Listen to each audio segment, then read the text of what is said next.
এটা হচ্ছে একটা প্রভিশনাল সিট অ্যালটমেন্ট লেটার। এটা 2023 সালের। এরকম ইনস্টিটিউট নেম, যেমন এই ক্যান্ডিডেটটা বিগত বছর পুরুলিয়া দেবেন মাহাতোতে কিসে পেয়েছিল, বিএসসি নার্সিং। এখানে নাম লিখতে হবে, তোমার নিজের নাম, নিজের রোল নাম্বার লিখতে হবে, নিজের র্যাঙ্কটা কত সেটা লিখতে হবে, এখানে সিগনেচার করতে হবে, রোল নাম্বারটা দিতে হবে, এখানে 844589 এটা হচ্ছে একটা allocation ID. Assembly constitution number 254 দিয়ে তারপর তোমারটা লেখা থাকবে। তোমার এটা হচ্ছে একটা তোমার সার্টিফিকেট যেটা দেখতে হবে। এখানে ছবিটা বোস করানো আছে, এখানটাতে একটা সিগনেচার করেছে, এরকম একটা ডোমিসাইল সার্টিফিকেটটা দেখতে হবে। তোমার এখানে ডেট লেখা থাকবে, যেমন এটা 26 তারিখে হচ্ছে, এইখানে একটা এরকম রাইট চিহ্ন হবে। নিউ সার্টিফিকেট নাম্বারটা তুমি এখানে পুট করবে, এরকম একটা অপশনে চলে আসবে। সার্টিফিকেট নাম্বারটা দেখিয়ে দেবে, নতুন আর manual certificate number, date of issue দেখিয়ে দেবে, তোমার নিজের নাম, তোমার বাবার নাম দেখিয়ে দেবে। ইডব্লিউএস দের জন্য ইডব্লিউএস সেকশনে যেতে হবে, এসসি এসটি ওবিসি দের জন্য এই সেকশনে যেতে হবে। এখানে তোমার ইডব্লিউএস সার্টিফিকেটের নম্বরটা বোস করাবে। যদি এবছর করিয়ে নিয়েছো, সার্টিফিকেটের নম্বরটা বোস করে দেওয়ার সাথে সাথে তোমার এখানে সার্টিফিকেট নাম্বার শো করে দেবে।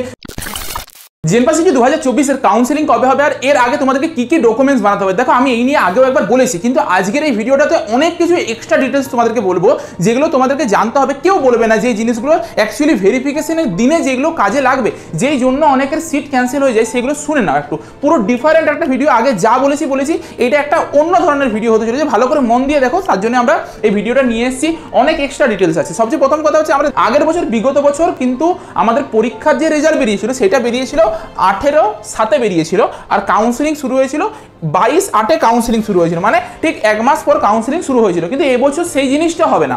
এবছর যে এক মাস পরে তোমার কাউন্সিলিং শুরু হবে এটা নয়। তোমাদের রেজাল্ট বেরোলো 9 তারিখ নাগাদ, তা বলে কি সেপ্টেম্বরের 9 তারিখে কাউন্সিলিং শুরু হবে, এটা কিন্তু নয়। তোমাদের কাউন্সিলিং শুরু হয়ে যাবে আগস্টের একদম লাস্ট উইকে বা সেপ্টেম্বরের প্রথম উইকে, একদম স্টার্টিং দিকেই কাউন্সিলিং শুরু হয়ে যাবে। কারণ যতক্ষণ না পর্যন্ত তোমার জেনপাসিজির কাউন্সিলিং শেষ করতে পারছে ডব্লিউবিজি বোর্ড, এএনএম জিএনএম এর কাউন্সিলিং শুরু করতে পারবে না। এই জন্য একটু তাড়াতাড়ি করবে। দ্বিতীয় জিনিস, ততদিন না পর্যন্ত কাউন্সিলিং শুরু হবে না যতদিন আমাদের নিটের কাউন্সিলিং শুরু হচ্ছে ওয়েস্ট বেঙ্গল বোর্ডের। নিটের দিক থেকে অনেক স্টুডেন্ট চলে যাবে, তাহলে জেনপাসের দিক থেকে শুধুমাত্র জেনপাসের স্টুডেন্টরাই বেঁচে থাকবে, যারা হচ্ছে তোমার কাউন্সিলিংয়ে পার্টিসিপেট করবে। সেই জন্য নিটের কাউন্সিলিং ডব্লিউবিএমসিসিতে যখন শুরু হবে ওয়েস্ট বেঙ্গলের কাউন্সিলিংটা, তারপরে আমাদের জেনপাসের কাউন্সিলিং শুরু হবে। সেটা শুরু হতে হতে তোমরা ধরে নাও আমাদের আগস্টের লাস্ট উইক বা সেপ্টেম্বরের ফার্স্ট উইক নাগাদ তোমাদের কাউন্সিলিং শুরু হয়ে যাবে। কি কি ডকুমেন্টস লাগবে একটা একটা করে শুনো। আমি বারবার বলছি এই ভিডিওটা অনেকটা ডিফারেন্ট ভিডিও, অনেক কিছু এক্সট্রা ইনফরমেশন আছে, সেটাকে দেখো। প্রভিশনাল সিট অ্যালটমেন্ট লেটার যেটা কেমন দেখতে হয় সেটা একটু দেখে নাও। এটা হচ্ছে একটা প্রভিশনাল সিট অ্যালটমেন্ট লেটার। এটা 2023 সালের। এরকম হুবহু একটা জিনিস তোমরা দেখতে পাবে, যার মধ্যে এই জায়গাটাতে এইখানটাতে লেখা থাকবে যে ইনস্টিটিউট নেম। যেমন এই ক্যান্ডিডেটটা বিগত বছর পুরুলিয়া দেবেন মাহাতোতে কিসে পেয়েছিল, বিএসসি নার্সিং, র্যাঙ্ক হয়েছিল 5210, ক্যাটাগরি কি ছিল, ক্যাটাগরি ছিল ইডব্লিউএস ক্যাটাগরি ছিল, ইডব্লিউএস দিয়ে পরে পেয়েছিল। তো সেই ক্ষেত্রে তুমি যদি বিসিসিটি বিএমএলটি পাও সেটা এখানে লেখা থাকবে, তুমি যেইটা পাবে যেই র্যাঙ্কটা পাবে সেটা এখানে লেখা থাকবে। আর অ্যালটমেন্ট ক্যাটাগরিটা ইডব্লিউএস ক্যাটাগরি দিয়ে পেয়েছিল। এরপর তোমার ধরো ওবিসি এ বা ওবিসি বি আছে, কিন্তু হতেই পারে তুমি এখানে অ্যালটমেন্ট ক্যাটাগরিতে তোমার লেখা রইলো ওপেন, মানে ওপেন ক্যাটাগরিতে অ্যালটমেন্ট হয়েছে। অর্থাৎ তোমাদের প্রতিটা কলেজে, ধরো একটা কলেজে 100টা সিট আছে, তার মধ্যে ধরে নাও 40টা সিট আছে ওপেন ক্যাটাগরির মধ্যে, আর ওবিসি এ দের আছে 20টা সিট, ওবিসি বি দের আছে 15টা সিট, এরকম ভাবে আছে। তুমি এইখানের ওবিসি এ ওবিসি বি সিটগুলো পাওনি, তুমি পেয়েছো কোনটা, এই 40টা সিটের মধ্যে তোমার অ্যালটমেন্ট হয়েছে। কারণ ওই 40টা সিটেও তোমার যেমন অধিকার আছে, এই দিকের তোমার নিজের ক্যাটাগরির সিটেও তোমার অধিকার আছে একটা ক্যাটাগরি স্টুডেন্টের ক্ষেত্রে, এসসি এসটি দের, ইডব্লিউএস দের, সবার ক্ষেত্রে। তাহলে এই ক্যান্ডিডেটটা হতেই পারতো, যদি এই ক্যান্ডিডেটের র্যাঙ্ক যদি সাপোজ 1000 হতো, এরপর এই 1000 র্যাঙ্ক দিয়ে পরে হতেই পারতো এই ক্যান্ডিডেটটা কিন্তু ওপেন ক্যাটাগরিতে অ্যালট হয়েছে, ইডব্লিউএস ক্যাটাগরিতে না অ্যালট হয়ে পড়ে। ইডব্লিউএস ক্যান্ডিডেট তবু ওপেনে অ্যালটমেন্ট পেয়েছে, এমনটাও হতে পারে। ঠিক আছে, কোথায় তোমার অ্যালটমেন্টটা হলো সেটা ডিপেন্ড করছে তুমি কেমনভাবে সাজাচ্ছ, বা তোমার অন্যান্য বন্ধু বান্ধবরা কেমনভাবে সাজাচ্ছে, তার মতন করে ফিল্টার আউট হয়ে পড়ে তোমার এখানে দেখাবে। এরপর এটা আমাদের ছিল অ্যালটমেন্ট লেটারের গোটা। এইটা তোমরা যখন একটা কলেজ সাজাবে, একটা কলেজ পাওয়ার পরে এটা পাবে, তখন তোমাদেরকে এটা ভেরিফিকেশনের জন্য নিয়ে যেতে হবে। তার আগে তোমাদেরকে র্যাঙ্ক কার্ড যেটা তোমরা ডাউনলোড করে রেখেছো, অনেকগুলো র্যাঙ্ক কার্ডের কপি ডাউনলোড করে রাখবে, অনেক দরকার পড়বে। এটা ক্লাস 10 এর অ্যাডমিট কার্ড বা ডেট অফ বার্থ সার্টিফিকেট তুমি নিয়ে যেতে পারো। ঠিক আছে, ডেট অফ বার্থের জন্য ভেরিফিকেশনের জন্য। ক্লাস 12 এর মার্কশিট লাগবে। তুমি যখন কাউন্সিলিং করতে যাবে, তোমাকে কাউন্সিলিংয়ে তোমার ক্লাস 12 এর প্রচুর মার্কস বোঝ করতে হবে, তুমি পাস করেছো নাকি ফেল করেছো সেটা বোঝানোর জন্য। তো সেটা ভেরিফাই করার জন্য এখানে হচ্ছে আমরা এই 12 এর মার্কশিটটা নিয়ে যাবো। আন্ডারটেকিং ফর্ম বলে একটা ফর্ম রয়েছে, এই আন্ডারটেকিং ফর্ম জিনিসটা কি একটু ভালো করে মন দিয়ে শুনো। দেখো এইটা হচ্ছে একটা আন্ডারটেকিং ফর্ম, কিন্তু এখনো পর্যন্ত ডব্লিউবিসি বোর্ড তোমাদেরকে এই আন্ডারটেকিং ফর্মটা কিন্তু দেয়নি। কাউন্সিলিং শুরু হওয়ার 1 সপ্তাহ আগে তোমরা এইসব জিনিসগুলো পাবে, যদিও আমি তোমাদেরকে এই ফরম্যাটটা রেডি করে দিয়েছি, তোমরা এটাকেও প্রিন্ট আউট বের করে নিয়ে যেতে পারবে। আজকে যত কিছু ডকুমেন্টস লাগবে সব কিছুর ফরম্যাট এই ভিডিওর ডেসক্রিপশন বক্সে আর কমেন্টের প্রথম পিন কমেন্টে লেখা থাকবে, তুমি সেই ড্রাইভ লিঙ্কে যাবে, সব কিছু পেয়ে যাবে। এই আন্ডারটেকিং ফর্মটা বোঝায় যে তুমি যত কিছু ডকুমেন্টস সাবমিট করছো সেই ডকুমেন্টসগুলো হচ্ছে ভেরিফাইড আর হচ্ছে কোনো জালি জিনিস নয়, অরিজিনাল জিনিস দিচ্ছ। তো সেই হিসেবে তোমার এখানে নাম লিখতে হবে, তোমার আইডি, নিজের নাম, নিজের রোল নাম্বার লিখতে হবে, দিয়ে নিজের র্যাঙ্কটা কত সেটা লিখতে হবে, এখানে সিগনেচার করতে হবে, রোল নাম্বারটা দিতে হবে, আর এখানে ডেট একটা লেখা আছে সেটা দিতে হবে। এটা যবে তুমি ভেরিফিকেশন করাতে যাবে কলেজ পাওয়ার পর তখন এটা তোমার লাগবে, সেই দিনে লাগবে, তার আগে কিন্তু নয়। তাহলে আমরা বুঝতে পেরে গেলাম যে আন্ডারটেকিং ফর্ম জিনিসটা কি, সেটাও আমরা বুঝতে পেরে গেলাম। আন্ডারটেকিং ফর্মও হয়ে গেল, আমরা চারটা না পাঁচটা ডকুমেন্টস আমাদের টোটাল হয়ে গেল। অল ক্যান্ডিডেটদের তাদের ইউনিক অ্যালটমেন্ট আইডি লাগবে। এই ইউনিক অ্যালটমেন্ট আইডিটা কি, তুমি একটা কলেজ পেয়েছিলে, যেমন এই ক্যান্ডিডেটটা একটা কলেজ পেয়েছিল পুরুলিয়া দেবেন মাহাতো কলেজটা, তার একটা এরকম ভাবে অ্যালোকেশন আইডি আসবে। যেমন এইটা হচ্ছে একটা অ্যালোকেশন আইডি, দেখো কেমন অ্যালোকেশন আইডিটা দেখতে, এই যে 844589, এটা হচ্ছে একটা অ্যালোকেশন আইডি। এই আইডিটা তোমাকে নিয়ে যেতে হবে, তবে পরেই তোমার ভেরিফিকেশনটা সাকসেসফুল হবে বা অ্যাডমিশনটা সাকসেসফুল হবে। এটা সাথে করে নোট করে নিয়ে যেতে হবে বা স্ক্রিনশট তুলে নিয়ে যাবে, এটা তোমাকে সেই দিনে ওখানে বলতে হবে। আচ্ছা, এরপর আমাদের হয়ে গেল তাহলে ইউনিক অ্যালোকেশন আইডি। প্রতিজনকে নিজের মোবাইল নাম্বার, তার সাথে ইমেল আইডি, একটা নিজেরই মোবাইল নাম্বার, নিজেরই ইমেল আইডি নিয়ে যেতে হবে। ওখানে ওটিপি আসবে, ওটিপি ভেরিফিকেশন হবে, নয়তো তোমার কিন্তু ভেরিফিকেশন সাকসেসফুল হবে না। এই এতটা পর্যন্ত আমাদের হয়ে গেল। এরপর আমাদের যেই ইম্পর্টেন্ট সবচেয়ে সেকশনটা, এটা হচ্ছে এই সেকশনটা। কি কি করতে হবে খুব ভালো করে কেয়ারফুলি শুনো। সবচেয়ে প্রথমে ওয়েস্ট বেঙ্গলের ডোমিসিয়াল সার্টিফিকেট বেরোতে হবে। এই ডোমিসিয়াল সার্টিফিকেটে দু ধরনের প্রোফর্মা হয়ে থাকে, তোমাদেরকে কি সাজেস্ট করবো খুব ভালো করে মন দিয়ে শুনো। এটা হচ্ছে আমাদের একটা প্রোফর্মা। এই প্রোফর্মাটাতে কি বলা আছে একটু মন দিয়ে শুনবে, কিন্তু আমি আবারও বলছি কেমন ভাবে ফিল আপ করতে হবে না হবে সব কিছু বলবো আমি, খুব ভালো করে লক্ষ্য করবে। এইখানটাতে 31/12/2023 লেখা আছে। হ্যাঁ, এটা 31/12/2023 লেখা থাকবে, 2024 লেখা থাকবে না, প্রথম কথা, এটা অনেকের প্রশ্ন থাকে। এরপর এইখানে সার্টিফাইড দ্যাট নিজের নাম লিখবে, সন বা ডটার অফ নিজের বাবা বা মায়ের নাম লিখবে, তোমার ভিলেজের নাম এখানে লিখবে বা হাউস নাম্বার থাকলে সেটা এখানে লিখবে, স্ট্রিট মানে তোমার বাড়ির কাছাকাছি যদি কোনো স্ট্রিট থাকে সেটা লিখবে, নয়তো তুমি যে পাড়াতে থাকছো সে পাড়ার নামটা লিখে দিলেও চলবে, নয়তো ব্ল্যাঙ্কও রাখতে পারো, কোনো অসুবিধার কিছু নেই। পোস্ট অফিস লিখবে, পুলিশ স্টেশন লিখবে, ইন দ্য ডিস্ট্রিক্ট অফ ডিস্ট্রিক্টের নাম লিখবে। এই যে এই জায়গাটা সবচেয়ে ভাইটাল জায়গা, আন্ডার কি অ্যাসেম্বলি, তার জন্য তোমার যে কোনো একজন তোমার সিনিয়র বা বাড়ির হচ্ছে বাবা মায়ের যে কোনো একজনের ভোটার কার্ড নেবে। এটা যেমন আমার ভোটার কার্ড, সেই ভোটার কার্ডের এটা ফ্রন্ট পেজ, ব্যাকের দিকে পেজ থেকে উল্টোবার পরে এই সাইডে লেখা থাকবে যে অ্যাসেম্বলি কনস্টিটিউশন নাম্বার 254 দিয়ে তারপর তোমারটা লেখা থাকবে। তোমার বিভিন্ন হতে পারে, তোমার 148 লেখা থাকতে পারে, 153 লেখা থাকতে পারে, যেমন ইচ্ছা লেখা থাকবে, সেইটাকে নিতে হবে। সেই জিনিসটাকে কোথায় লিখতে হবে, এই জায়গাটাতে লিখতে হবে। যেমন আমার 254 অন দা আমি লিখে দিলাম, তোমার এটা তোমার জন্য হবে, বিভিন্ন জনের বিভিন্ন আলাদা আলাদা হবে। এরপর তুমি যখন নিচের দিকে যাবে এই জায়গাটাতে তোমার একটা পাসপোর্ট সাইজ ছবি এখানটাতে চেটাতে হবে, আর এখানটাতে তোমার নিজের সিগনেচারটা করতে হবে। এই পুরো জিনিসটা করে দেওয়ার পর নিচের দিকে যে বাকি সেকশনটা থাকবে সেই সেকশনটা হচ্ছে কে ফিল আপ করবে।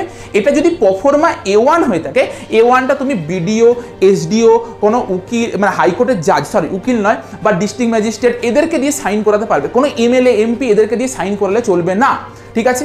এরপর আছে প্রফর্মা A2 জিনিসটা আছে, পুরো প্রসেসটা সেম একইভাবে পুরো লিখতে হবে, শুধুমাত্র এইখানটাতে ক্লাস 12-এর এক্সামিনেশন কোন ইয়ারে দিয়েছো সেইটুকু শুধুমাত্র লিখবে, 2022 না 23। তবে এই সার্টিফিকেটটা চেষ্টা করবে তারাই বের করে যারা এবছর পাস আউট হয়ে পরে বেরোলে এই চেষ্টা। বাকি সবাই যারা আগে পাস আউট হয়ে বেরিয়েছো মানে ড্রপার, তারা প্রফর্মা A1টাকে বের করার চেষ্টা করবে। এইটা তুমি কোথা থেকে পাবে, এটা হচ্ছে তুমি হেডমাস্টারের কাছ থেকে তোমার স্কুলের হেডমাস্টার দেবে, যদি পারো পসিবল হয় দুটোই বের করবে। নিচের দিকে যাবে, এই নিচের দিকে একটু ভালো করে লক্ষ্য করে দেখো, এইখানটাতে অফিস ফোন নাম্বার আর মোবাইল নাম্বার এই একটা সেকশন দেওয়া আছে। তো তোমাকে কিন্তু এই জিনিসটাই অফিস ফোন নাম্বারটা অবভিয়াসলি লিখিয়ে দিয়ে আসতে হবে, মোবাইল নাম্বারটা অপশনাল, যে কোনো একটা লিখাবে। যদি না লিখে যায় তাহলে কিন্তু তোমার এই সার্টিফিকেটের কোনো ভ্যালু থাকবে না। এরপর দেখতে কেমন হবে একটু দেখিয়ে দিই। এইটা হচ্ছে আরেকটা আছে প্রফর্মা বি। প্রফর্মা A1 A2টাই ওয়েস্ট বেঙ্গলের ডোমিসিল। প্রফর্মা বিটা কাদের, যে নিজে এখানে থাকে না কিন্তু তাদের বাবা মারা এখানে থাকে। ওয়েস্ট বেঙ্গলে সে নিজে নেই কিন্তু তার বাবা মারা আছে বিগত 10 বছর ধরে, তারা প্রফর্মা বি করবে। এখানে তার নিজের ছবি বসবে, এখানে তার বাবা মার ছবি বসবে, যে ফাদার্স বা মাদার্সের সিগনেচার আর হচ্ছে তোমার নিজের সিগনেচার বসবে। তো এটা ম্যাক্সিমাম স্টুডেন্টের এটা দরকার নেই, আগের দুটো করলেই হয়ে যাবে। এটা হচ্ছে একটা তোমার সার্টিফিকেট যেটা দেখতে হবে। দেখো এই একদম হুবহু দেখতে, খুব ভালো করে লক্ষ্য করো, এখানে ছবিটা বোস করানো আছে, এখানটাতে একটা সিগনেচার করেছে, তার সাথে এখানে অ্যাটেস্টেড বলে এরকম ভাবে লিখে দিয়েছে। যেমনভাবে আছে হুবহু সেরকমভাবেই তোমাকে কিন্তু করিয়ে আনতে হবে। এইখানেই স্ট্যাম্প, এইখানেই সিগনেচার মারতে হবে। যদি না করে দেয় এটার কোনো ভ্যালু থাকবে না। এইখানে নিজের সিগনেচার করতে হবে, বাদ বাকি দেখো এইখানেভাবে ফিল আপ করেছে। এইখানে তোমাদের 2021-এর বদলে 2023 হবে, নিচের দিকেও 2021-এর বদলে তোমাদেরটা 2023 হবে, আর কোনো ফারাক নেই। এইখানটাতে মোবাইল নাম্বার মানে অফিস ফোন নাম্বারটা রয়েছে। এইখানে আমাদের অনিক স্যার হচ্ছে ছিল, ভিডিও ছিল তখন, তো সে হচ্ছে এখানে নাম লিখেছে, সিগনেচার করেছে, এখানে স্ট্যাম্প মেরেছে, ব্যাস আর কিছু নয়। অপশনালটা করেনি, বাদ বাকিগুলো কিন্তু দিতে হয়েছিল, তিনি দিয়েছিলেন। তাহলে এরকম একটি ফরম্যাট হবে, সেই ফরম্যাটটিকে ফিল আপ করলেই হয়ে যাবে। ডোমিসাইল সার্টিফিকেটের ক্ষেত্রে আরেকটা জিনিস আছে যেটা কেউ বলে না, যেটা তোমাদেরকে করতে হবে, করে নিয়ে যাবে, কারণ নিজের রিস্কটা কম হবে, সেফ জোনে থাকবে, যেটা হলো ই ডিস্ট্রিক্ট পোর্টাল। সেই ই ডিস্ট্রিক্ট পোর্টালটা কি? ই ডিস্ট্রিক্ট পোর্টাল থেকে তুমি যদি একটা ডোমিসাইল সার্টিফিকেট বের করে নাও, যেমন আমি যদি তোমাকে স্পেসিফিকলি বলি মা সারদা মাতৃভবন, এরা কিন্তু এই ই ডিস্ট্রিক্ট পোর্টালেরও ফরম্যাট কিন্তু চেয়ে থাকে, ঠিক আছে? আরও বিভিন্ন কলেজের বিভিন্ন নিয়ম আছে, তার জন্য এটা কিন্তু মাস্ট করাবে। এবারে এইটা করলে তোমার আরেকটা কি সুবিধা হবে, ধরো তুমি বিডিও বা এইচডিওর কাছ থেকে ডোমিসাইল সার্টিফিকেটটা চাইতে গেছো, তুমি যদি ই ডিস্ট্রিক্ট পোর্টাল থেকে আগে ডোমিসাইল ফরম্যাট বের করে নাও, তাহলে তুমি অনেক ইজিলি তখন ওই প্রফর্মা E1 A2 সার্টিফিকেটটাতে সাইন করে নিতে পারবে। এই হচ্ছে অফিসে ওয়েবসাইট, যে কোনো তোমার পার্শ্ববর্তী একটা সাইবার ক্যাফেতে যাবে, বলবে ই ডিস্ট্রিক্ট থেকে আমি ডোমিসাইল সার্টিফিকেটের জন্য অ্যাপ্লাই করবো, দেখতে কেমন হবে এরকম একটা ডোমিসাইল সার্টিফিকেটটা দেখতে হবে। তোমার এইখানে ডেট লেখা থাকবে, যেমন এটা 26 তারিখে হচ্ছে এই ক্যান্ডিডেটটা 26শে জুলাই করেছিল, তো তার এইখানে লেখা আছে সব কিছু, এইখানে একটা এরকম রাইট চিহ্ন হবে, ব্যাস ব্যাস তাহলেই হয়ে যাবে। এইটা হচ্ছে তোমার একটা ডোমিসাইল সার্টিফিকেট, ই ডিস্ট্রিক্ট পোর্টাল থেকে বেরোনো ডোমিসাইল সার্টিফিকেট। তুমি যদি এই ই ডিস্ট্রিক্ট পোর্টাল থেকে বেরোনো ডোমিসাইল সার্টিফিকেটটা যদি বিডিওকে দিয়ে দাও, বিডিও অফিস বা এইচডিও অফিসে, তারা খুব ইজিলি তোমাকে ওই প্রফর্মা E1 A2 গুলো সাইন করে দিয়ে দেবে। এটা আমি বোঝাতে পারলাম আশা করি। তাহলে এটা কিন্তু বের করে নেবে, এটা খুব ভালো একটা জিনিস। যখন ই ডিস্ট্রিক্ট পোর্টাল থেকে ডোমিসাইল সার্টিফিকেট আপলোড করতে মানে বের করতে চাইবে, তখন ওখানে একটা ইনকাম সার্টিফিকেটের অপশন থাকে। যারা ওবিসি এনসিএল বের করতে চাইছো, তারা ওই ইনকাম সার্টিফিকেটের জন্য অ্যাপ্লাই করে দেবে একবারে, ঠিক আছে? তাহলে ইনকাম সার্টিফিকেটও তোমাদের বেরিয়ে যাবে। 16 তারিখে আমাদের ওবিসি এনসিএল এর জন্য সুপ্রিম কোর্ট থেকে রায় দেবে, তো তার জন্য এই ওবিসি এ ওবিসি বি সার্টিফিকেটের নিয়ে যে এনসিএল সার্টিফিকেট কেমনভাবে বানাবে সেইটার বিষয়ে কিন্তু আমরা তারপরেই আলোচনা করব। 16 তারিখের পরে একটা সেপারেট ভিডিও দেবো। যদি তবুও তোমার দেখতে মন যে আমার অলরেডি একটা ভিডিও বানানো আছে, সেই ভিডিওটাকে তুমি ফলো করতে পারো, কিন্তু 16 তারিখের পর আমি যে ভিডিওটা দেবো সেই ভিডিওটাকে একটু ভালো করে ফলো করবে। ওখানে আমি বলবো যে কারা করাতে পারবে, কারা করাতে পারবে না। তোমরা যদি এখন ওবিসি এনসিএল করতে যাও, তোমাদেরকে কিন্তু করে দেবে না, কারণ এখন সুপ্রিম কোর্ট যতক্ষণ পর্যন্ত রায় দিচ্ছে তোমাদেরকে ওবিসি এনসিএল করে দেবে না। এরপর খুব ভালো করে মন দিয়ে শুনো, এই যে এসসি এসটি যারা রয়েছে বা OBC A OBC B candidate রয়েছে, তোমাদের এনসিএলটা বাদ দিয়েও একটা গুরুত্বপূর্ণ জিনিস আছে, যে জিনিসটা তোমাদেরকে করতে হবে, যেটার বিষয়ে আমরা একটু দেখে নিই কি জিনিসটা। সেটা এটা হচ্ছে ব্যাকওয়ার্ড ক্লাসের অফিসিয়াল ওয়েবসাইট। ওয়েবসাইটের নাম হচ্ছে এই কাস্ট সার্টিফিকেট www.gov.in। এই ওয়েবসাইটটাতে যাবে, ভালোভাবে শুনো। এই ওয়েবসাইটে যাওয়ার পর মোবাইলে এরকম দেখতে লাগবে, পিসিতে এরকম দেখতে লাগবে। এখানে যাওয়ার পর কি করবে, তুমি যদি এই এসসি এসটির এই সেকশনটাতে ক্লিক করো, চেক সার্টিফিকেট বলে একটা অপশন পাবে, বা নিচের দিকে ডাউনলোড সার্টিফিকেট বলে একটা অপশন পাবে। তুমি যাবে এই চেক সার্টিফিকেটের অপশনটাতে, বা এইখান থেকে ক্লিক করলেও এই চেক সার্টিফিকেট মোবাইল ফ্রন্টে দেখানো, মোবাইল থেকে চেক সার্টিফিকেটের অপশনে গেলে, যাওয়ার পর কি করতে হবে, এখানে তোমার কাছে এরকম একটা পেজ চলে আসবে। যেই পেজে তোমাকে তোমার যদি নতুন সার্টিফিকেট হয়, নিউ সার্টিফিকেট নাম্বারটা তুমি এখানে পুট করবে। নিচের দিকে একটা সাবমিটের অপশন থাকবে, সাবমিট করে দিলেই তুমি দেখতে পাবে তোমার সার্টিফিকেটটা।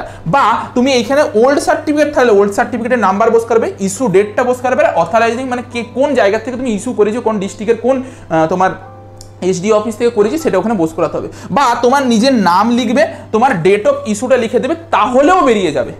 খুব ভালো করে মন দিয়ে শুনো, এটা বের করাটা কিন্তু অত্যন্ত জরুরি। যখনই করবে নিচের দিকে এরকম একটা অপশনে চলে আসবে, সার্টিফিকেট নাম্বারটা দেখিয়ে দেবে, নতুন আর manual certificate number, date of issue দেখিয়ে দেবে, তোমার নিজের নাম তোমার বাবার নাম দেখিয়ে দেবে। এই ভিউ সার্টিফিকেটটাতে যখনই ক্লিক করবে, তোমার সার্টিফিকেটটা দেখাবে না, হয়তো এনে লেখা আসতে পারে, কারোর দেখাতেও পারে, কারোর দেখাতে নাও পারে। ওটা নিয়ে চিন্তার কিছু নয়।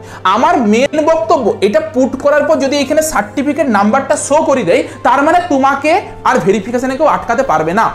যদি এইখানে না দেখাচ্ছে, তোমার সবকিছু পুট করার পর ইনস্ট্যান্ট আজকেই তুমি যাও বিডিও বা এইচডি অফিসে গিয়ে পরে এগুলোকে ঠিক করে নিয়ে আসো। মানে তোমার এখনো পর্যন্ত সার্টিফিকেটটা ডিজিটালাইজ হয়নি, যবে তুমি ভেরিফিকেশন করাতে যাবে তবে সেখানে টাইপ করে পর তোমার নাম্বারটা দেখবে যে তুমি অরিজিনালি সঠিক নিয়ে এসছো কি নিয়ে আসোনি। যদি তারা এখানে পুট করার পর দেখতে না পায়, তখন কিন্তু তোমার সার্টিফিকেট ক্যান্সেল হয়ে যাবে, তোমার ভেরিফিকেশন ক্যান্সেল হয়ে যাবে। তার জন্য এটা নিজে পুট করে পর আগে দেখো, আর এখানে অ্যাড্রেস আরে সব কিছু দেখিয়ে দেবে। এটা আমি কার জন্য দেখলাম, এসসি ক্যান্ডিডেটদের জন্য দেখেছিলাম, একটা ওবিসি ক্যান্ডিডেটদের জন্য দেখিয়ে দিচ্ছি। দেখো আমি এখানে শুধুমাত্র নাম বোস করেছিলাম আর ডেট অফ ইস্যু বোস করেছিলাম। দিয়েছিলাম তাতেই আমাকে এই ডিটেলসটা দিয়ে দিয়েছে, certificate number, date of issue, father's name, mother's name, নিজের নাম, ভিউ সার্টিফিকেট, জেন্ডার আরে অ্যাড্রেস আরে সব কিছু দিয়ে দিয়েছে। এটা মাস্ট করতে হবে। সিমিলার ওয়েতে ইডাব্লিউএস সার্টিফিকেটদের জন্যও কিন্তু এখানে ইডাব্লিউএস বলে সেকশন আছে, এখানে ক্লিক করার পর চেক সার্টিফিকেটের অপশন থাকবে। তুমি ইডাব্লিউএস দের জন্য এই ইডাব্লিউএস সেকশনে যেতে হবে, এসসি এসটি ওবিসি দের জন্য এই সেকশনে যেতে হবে। যাওয়ার পর তুমি এখানে তোমার ইডাব্লিউএস সার্টিফিকেটের নম্বরটা বস করাবে। যদি এবছর করিয়ে নিয়েছো সার্টিফিকেটের নম্বরটা বস করে দেওয়ার সাথে সাথে তোমার এখানে সার্টিফিকেট নাম্বার শো করে দেবে, ডেট অফ ইস্যু শো করাবে, father's name mother's name show করাবে, সব কিছু ডিটেলস তোমাকে এখানে শো করে দেবে। যদি এটা না শো করাচ্ছে গিয়ে পরে খোঁজ নাও কেন শো করছে না, কারণ এইটা তোমাদের লাগবে, আমি আবারও বলছি। আর যাদের এখনো পর্যন্ত ইডাব্লিউএস সার্টিফিকেট অ্যাপ্লাই করতে পারোনি তারা অনলাইনে কিন্তু এখন অ্যাপ্লাই করতে পারবে। প্রায় 95% এরিয়াতে অনলাইনে ইডাব্লিউএস সার্টিফিকেট অ্যাপ্লাই কিন্তু শুরু হয়ে গিয়েছে। অনলাইনে ইডাব্লিউএস সার্টিফিকেট অ্যাপ্লাই করো, নয়তো অফলাইনে করতে চাইলে আমি এরকম একটা ভিডিও বানিয়ে রেখেছি, সেই ভিডিওটাকে একটু ফলো করো, ওখানেও বলা আছে। কিন্তু সাজেস্ট করবো অনলাইনে শুরু হয়ে গেছে, অনলাইনে অ্যাপ্লাই করতে পারবে, এই জায়গার থেকেই করতে পারবে। ইডাব্লিউএস সার্টিফিকেট অ্যাপ্লাই ফর, যেমন এসসি এসটি ওবিসি লেখা আছে, ইডাব্লিউএসটাতে ক্লিক করলে অ্যাপ্লাই ফর ইডাব্লিউএস বলে লেখা দেবো, ওখান থেকে অ্যাপ্লাই করতে পারবে। তো অ্যাপ্লাইটা করে দাও, এখনো পর্যন্ত হাতে সময় আছে, 15-20 দিনের মাথাতে তুমি পেয়ে যাবে ইডাব্লিউএস সার্টিফিকেটটা নিজের হাতে, ঠিক আছে? আচ্ছা, এটা গেল আমাদের তোমার সার্টিফিকেটের কেস, যে ইডাব্লিউএস এসসি এসটিদের জন্য এনসিএল ইডাব্লিউএস সার্টিফিকেট, লাস্টে পিডাব্লিউডি যারা ক্যান্ডিডেট রয়েছে তাদের হচ্ছে পিডাব্লিউডি সার্টিফিকেট লাগবে। এই এতগুলো যে জিনিস বললাম, এই জিনিসগুলোকে তোমাকে কিন্তু রেডি করে নিয়ে যেতে হবে, নয়তো কিন্তু তোমার মহাবিপদ। তুমি যখনই হচ্ছে এইখান থেকে আরেকটা জিনিসও পাবে, যেটা আমি বলে দিই, যে ইডাব্লিউএস সার্টিফিকেটের যখন তুমি এখানে গিয়েছিলে না, তোমার কাছে এইখান থেকে এই ইডাব্লিউএস এ গেলে ডাউনলোড সার্টিফিকেট বলে একটা অপশন থাকবে। তো তখন যদি তুমি ইডাব্লিউএস সার্টিফিকেটটা ওখানে পুট করে দাও, তোমার নিজের নাম্বারটা যদি পুট করো, তুমি ইডাব্লিউএস তোমার নিজের সার্টিফিকেটটাও দেখতে পাবে, ডাউনলোড হয়ে যাবে, অনলাইন ডিজিটালাইজ ইডাব্লিউএস সার্টিফিকেটটা ডাউনলোড হয়ে যাবে। তাহলে তুমি সেটাকেও সাথে করে নিয়ে যেতে পারবে, অফলাইনে যদি থাকে অনলাইনেরটাও বের করে নাও, সুবিধা পাবে। তাহলে এই পুরো প্রসেসটাকে কমপ্লিট করে নাও, তাহলেই তোমাদের হবে, আর কোনো কিছু চিন্তার কিছু নেই। আশা করি বুঝতে পারলে যে কী কী জিনিস তোমাদেরকে রেডি করতে হবে বা কী কী ডকুমেন্টস রেডি করতে হবে। আর কিচ্ছুটি লাগবে না, যতগুলো বললাম সেগুলোকে দেখো। এনসিএলদের জন্য আমি 16 তারিখ নাগাদ একটা ভিডিও নিয়ে আসবো, সেদিন এনসিএলদের বিষয়ে সব কিছু বলে দেবো। তো আজকের ভিডিওটা কেমন লাগলো একটু জানাবে, তোমাদের বাকি সকল বন্ধুদেরকে একটু জানিয়ে দেবে যে এই জিনিসগুলোকে চেক করতে হবে। তো আজকের মতন ভিডিওটা এই পর্যন্তই, দেখা হচ্ছে একটা নতুন ভিডিওতে।